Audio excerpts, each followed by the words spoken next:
doubled its worth. So that means 100% in return. That's when your bank account will see the difference. Hi guys.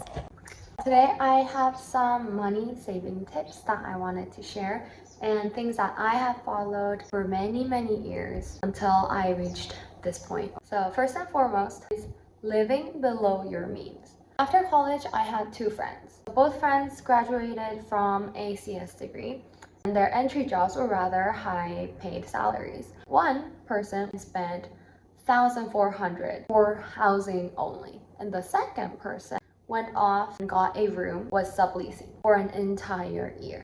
And guess how much the second person got in her bank account? A lot more than the first friend. That's living below your means. Even if you're earning a comfortable amount, living below your means means that you will be a little bit uncomfortable in some areas that you can bear to. It's not torturing yourself. It's just, okay, that's a little comfortable, but I can manage type of thing.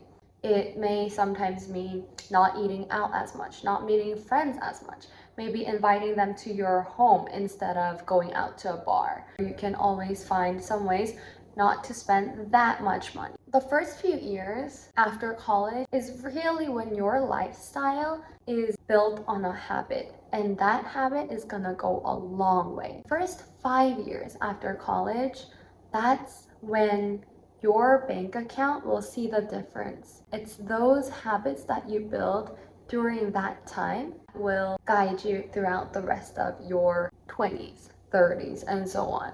Think of just one way where you can really limit your fixed costs down a little bit, and it will show a great difference. The second tip is always be searching for little ways to earn bits and bits of money. Saving your costs and increasing your earnings are two ways where you can see your bank account grow. There's a limit on how much you can actually cut your costs. You can't not get groceries. You gotta eat to live. See a lot more potential when you are earning a little bit on the side. So I really recommend getting side hustles, getting part-time jobs at school. See how it feels to earn maybe a couple $100 during the semester, because really it's so difficult. I was earning maybe like a 200 to 300.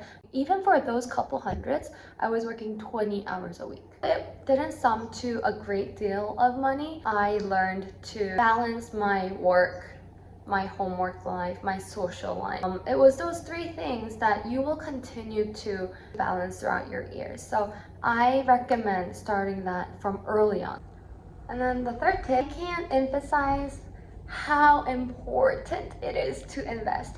I started investing latter half of the COVID year, which was back in 2020. And man, I wished I could have invested all my savings into that, because I only invested maybe like half of what I had in my savings account back then, and doubled its worth. So that means 100% in return. And I don't mean day trade ever. I do not have that risk tolerance, and I am not capable of that. But for me, it's basically just investing in blue chip stocks, which is brands that you use and you see every day, like Apple, Microsoft, Google, maybe Starbucks, Costco. And so these are all softwares and products that I use every day, and I feel that I see some kind of potential in the future as well. I also invest in S&P 500, which basically sums up all of the Fortune 500 companies all into one group. And it itself is diversified, more like stable, but also less growth and less risk. If you don't know anything, aside from your 6 months of savings, put all of that aside to S&P 500. And seriously, I mean it. Do it now. Do it today. Do it this week. Number 4 is something that I learned recently. It's don't spend your money on little things that isn't gonna really give you any joy. Well, recently there has been a huge spike in people shopping from AliExpress, from Shein, from Temu, and I relate. You can spend hours looking at their products and going into like related stuff and like scrolling endlessly, but they're cheap and their quality is cheap. Aside from the price itself, if you are paying $1 for this maybe clip from Ali.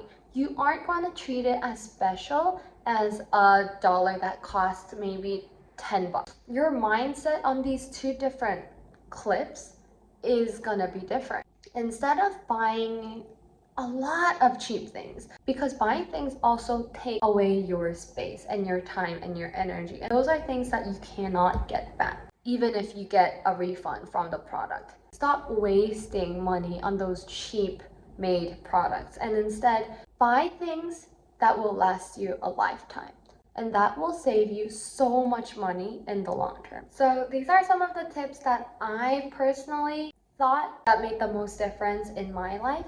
Let me know what money saving tips that you enjoy and how you apply them in your life. I'll see you in the next video. Bye!